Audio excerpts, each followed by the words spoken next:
Саламатсыздар ма, құрметті студенттер? Бүгінгі сабағымыздың тақырыбы санның логарифмі және оның қасиеттері. Оқу мақсаты: логарифмдердің қасиеттерін біледі және оларды логарифмдік өрнектерді түрлендіруге қолданады. Сабақтың мақсаты: логарифм анықтамасы және оның қасиеттерімен танысады. Оларды логарифмдік өрнектерді түрлендіруге қолданады.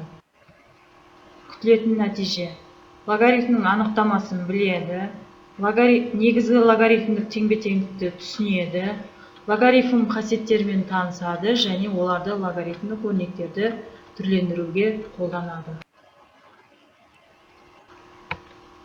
Логарифмнің анықтамасы, яғни берілген оң санның берілген негіздегі логарифмі деп, осы негіздің берілген санға тең дәрежесінің дәреже көрсеткішін айтады.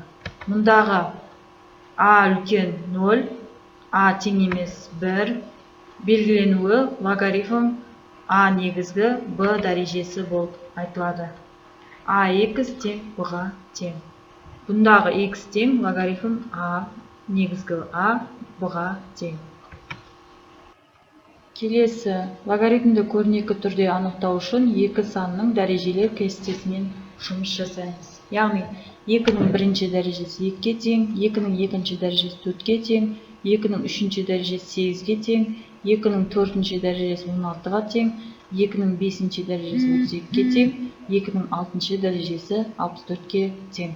Сонда біз логарифмді кіргіземіз, яғни логарифмнің негізгі 2-нің бірінші дәрежесі ол 2-ге тең екен. Солай жазып логарифмдерді кіргізіп шығамыз.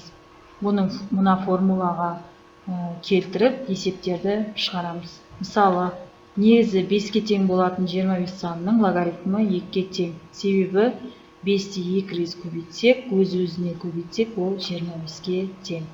Немесе логарифм негізгі 5, екінші дәрежесі 25-ге тең деп жазамыз. Енді негізгі логарифмдік теңбе-теңдік дегеніміз, бұл мына формуланы келтіреміз, яғни А логарифм негізгі А-ның бірінші дәрежесі ол Б-ға тең. Оны дәлелдеу бойынша А-ның X-ші дәрежесі ол Б-ға тең дедік, жаңа X тең логарифм негізгі А дәрежесі Б-ға тең. Демек, А логарифм А бірінші дәрежесі ол Б-ға тең деп жазамыз. Келесі, логарифмнің негізгі қасиеттері, яғни негізі А болатын бір санның логарифмі 0-ге тең. Себебі кез келген санның 0 дәрежесі 1-ге тең. Оның формуласы логарифм А, оның бірінші дәрежесі ол 0-ге тең. А 0 деп жазамыз, сонда ол 1-ге тең. Мысалы, логарифм негізі 2, оның 0-ші дәрежесі 1-ге тең. Логарифм 3 қандай да санның 0-ші дәрежесі ол 1-ге тең. Екінші, негізі А болатын А санның логарифмі 1-ге тең. Себебі кез келген санның 1 дәрежесі сол санның өзіне тең. Енді логарифм А, негізі А дәрежесі А болса, ол тең 1-ге тең. А-ның бірінші дәрежесі ол 1-ге тең.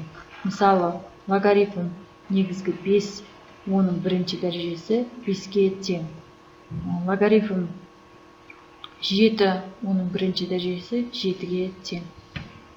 Үшінші, 2 немесе бірнеше сандардың көбейтіндісінің логарифмі көбейткіштердің логарифмдерінің қосындысына тең.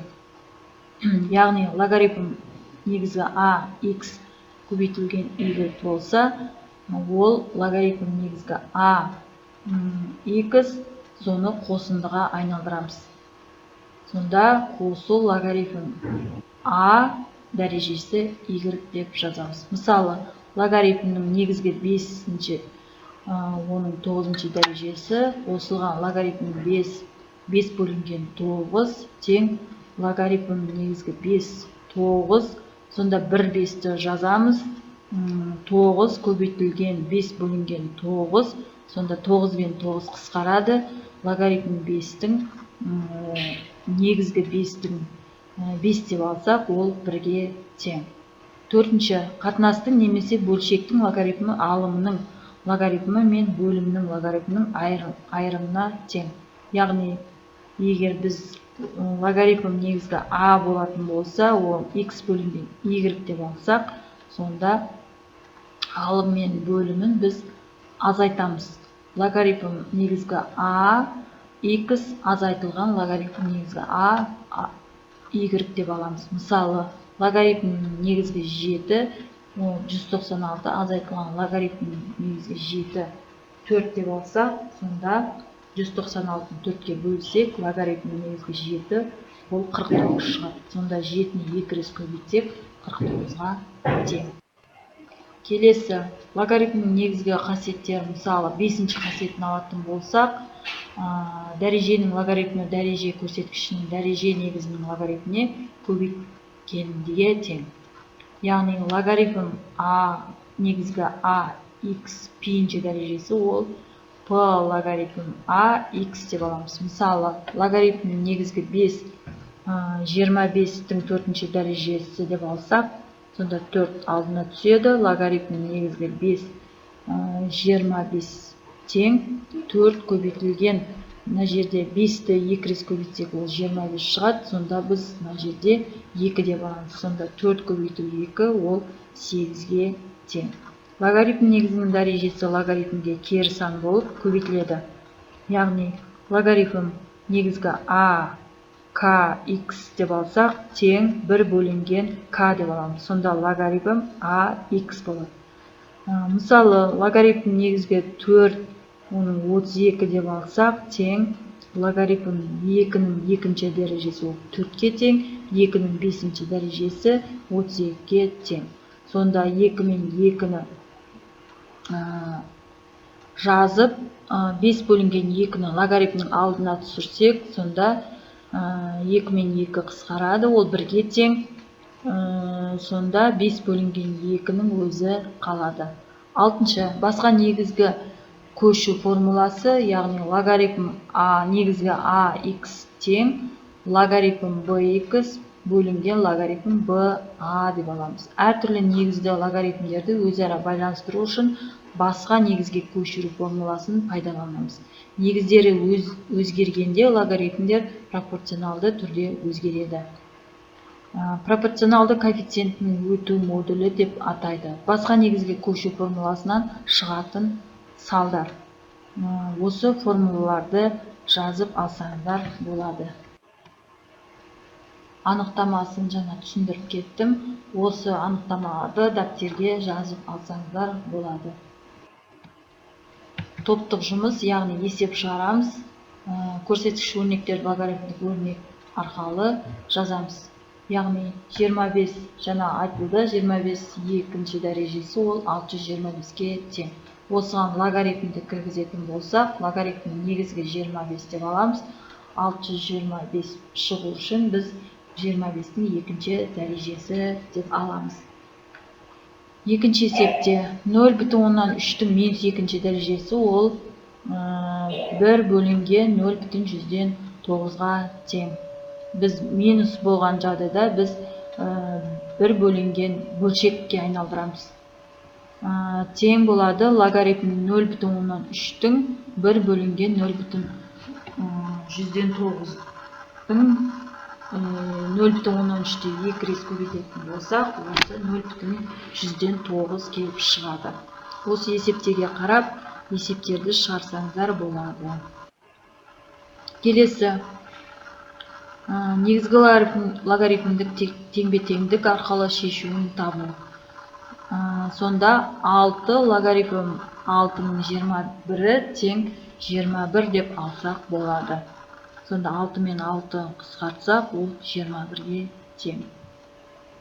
Екінші есепте 3-тің 2-ші дәрежесі логарифм 3 9 тең 3 логарифм 3-тің 9 2-ші дәрежесі деп алсақ, сонда 3 логарифм 3-тің 81-ші дәрежесі болады.